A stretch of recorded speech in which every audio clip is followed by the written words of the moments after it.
I'm here today to introduce you to a series of videos that are going to take you behind the scenes of the development of Operation Flashpoint Dragon Rising. Signal, go, go! Oscar Mike, out!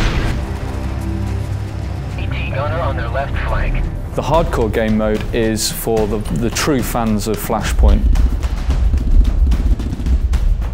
In hardcore mode, you're basically stripping out all of the supporting features and you're fighting as a soldier would. You're using line of sight to verify targets, and that's the experience that we think our hardcore fan base are really looking for, and it's a great experience, especially in co-op. For starters, we take all of the HUD off. There's nothing there at all, no crosshair, no compass. You're all on your own other than a map.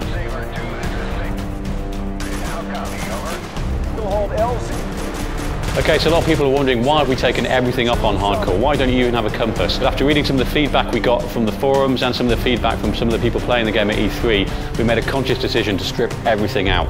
It is hardcore, it's turning it right up to 11.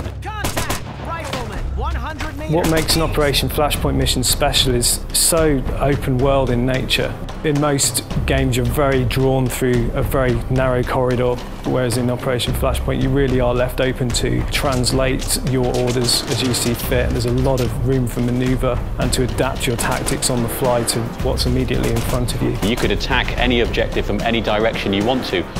As a result of this, the AI has to be able to react, it has to be able to carry out threat assessment, it has a morale system, it's checking what the player is doing and where the player is and how well armed they are. One of the things that we really tried to achieve in Operation Flashpoint was a level of realism with the military tactics used.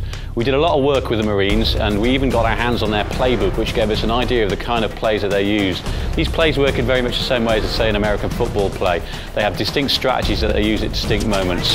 We've incorporated as many of these as possible into Operation Flashpoint, and we give the user the ability to do quite complex manoeuvres like flanking, assaults, engage.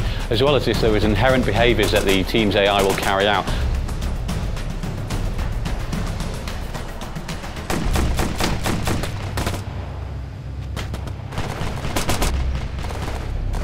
In a typical mission, you're going to be using the same tactics that the US Marine Corps would use in real life. You've got a fair, fine degree of control afforded by the command radial. As the fire team leader, you're really calling the shots. So you have a lot of control over your fire team.